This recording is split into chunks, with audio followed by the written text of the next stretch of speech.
ஆண்டவராக இயேசு கிறிஸ்துவ நாமத்தினாலே இந்த திங்கட்கிழமை காலையில் உங்களை சந்திப்பதில் ரொம்ப சந்தோஷமாக இருப்பீங்கன்னு விசுவாசிக்கிறேன்.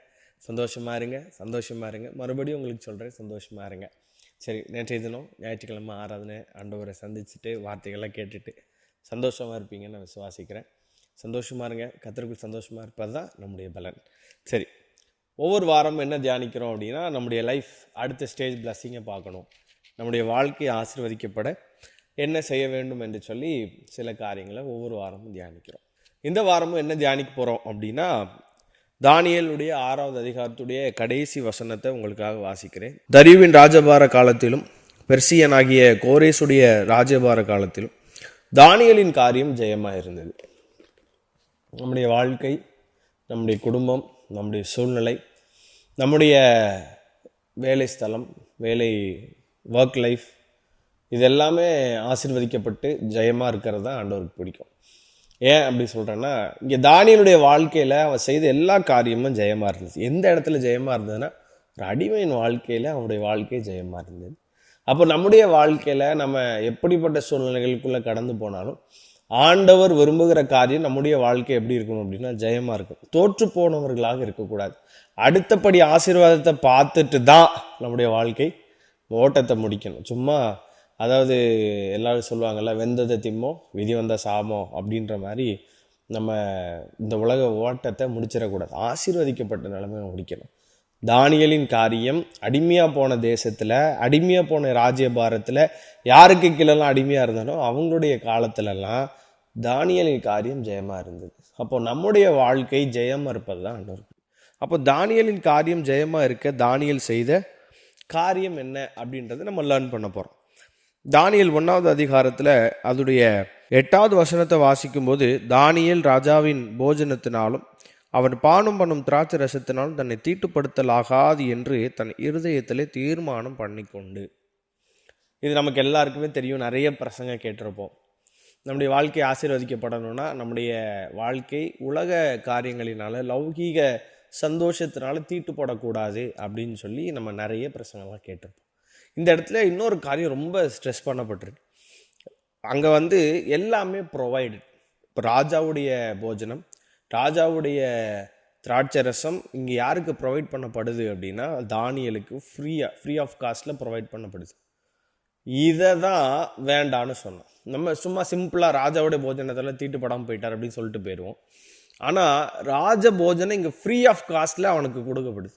இன்றைக்கி நம்ம உலகத்தில் பாருங்கள், ஒரு காரியம் இது வாங்கினா இது ஃப்ரீ அப்படின்னா அன்றைக்கி அந்த கடையில் ஓடுற பிஸ்னஸ் பார்த்திங்கன்னா அவ்வளவு ஹையாக இருக்கும். முதல்லலாம் கேக்குக்கு அவ்வளோ டிமாண்ட் இருந்துச்சு. இப்போ பாருங்கள், நிறைய பிராண்ட் ஆஃப் கேக்ஸ் 1 கிலோ வாங்கினா 1 கிலோ ஃப்ரீ.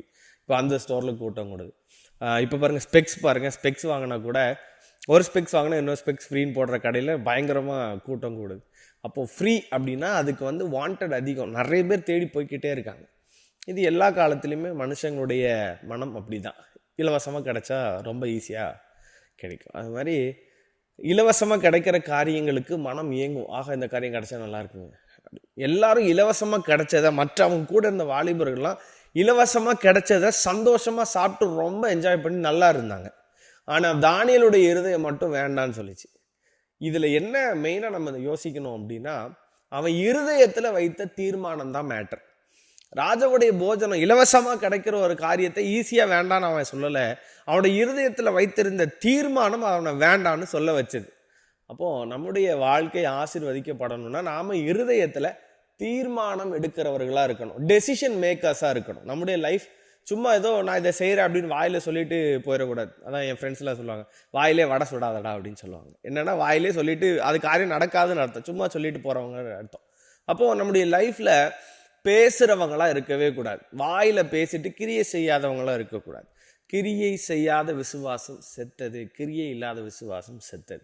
அப்போது என் இருதயத்தில் ஒரு டெசிஷனை நான் ஃபஸ்ட்டு கிரியேட் பண்ணணும். என்ன டெசிஷன்? எனக்கு இது வேண்டாம்னா வேண்டாம். எனக்கு அது எவ்வளவு ஃப்ரீயாக கிடைச்சாலும் பரவாயில்ல, எவ்வளவு இலவசமாக, எவ்வளவு லெகுவாக எனக்கு கிடைச்சாலும் பரவாயில்ல. இந்த உலக சந்தோஷம் லெகுவாக கிடைச்சிரும், இந்த உலக ஆசீர்வாதங்கள் லெகுவாக கிடைச்சிரும். இதனால என் வாழ்க்கையை தீட்டுப்படுத்தக்கூடாது அப்படின்னா நான் என்ன செய்யணும்னா, என் இருதயத்தில் ஒரு தீர்மானம் ஃபஸ்ட்டு கொண்டு வரணும். என் இருதயத்தை ஒரு கட்டுக்கோப்புக்குள்ளே வைக்கணும். அதான் அந்த சங்கீதக்கார ஆண்டவரே இருதயத்திற்கு என்ன செய்யுங்க, காவல் வைங்க.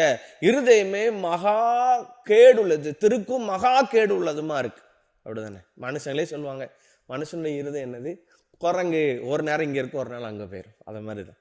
அப்போ இந்த இருதயத்தை ஃபஸ்ட்டு ஒரு கண்ட்ரோலுக்கு கொண்டு வரும். நம்முடைய சிந்தை, நம்முடைய திங்கிங், நம்முடைய இருதயத்தை, நம்முடைய இருதயத்தில் ஒரு தீர்மானத்தை கொண்டு வந்து இருதயத்தை ஃபஸ்ட்டு ஒரு சரிப்படுத்தணும். இப்படி தான் போகணும், இப்படி தான் வாழணும், இப்படி தான் இருக்கணும், இதுதான் ஏசப்பா விரும்புகிறாரு அப்படின்னு சொல்லி பைபிள் வாசிக்கும் போது ஆண்டவர் உங்கள்கிட்ட பேசுகிற காரியங்களுக்கு நேரம் உங்களுடைய இருதயத்தில் ஒரு தீர்மானம் எடுத்துட்டீங்க அப்படின்னா, இந்த இருதயத்தில் எடுக்கப்படுகிற தீர்மானம் ஒரு நாளும் மாறவே மாறாது. நான் என்னைக்கும் இருதயத்தில் ஒரு தீர்மானம் எடுக்கலையோ அது வரைக்கும் காரியம் நடக்காது.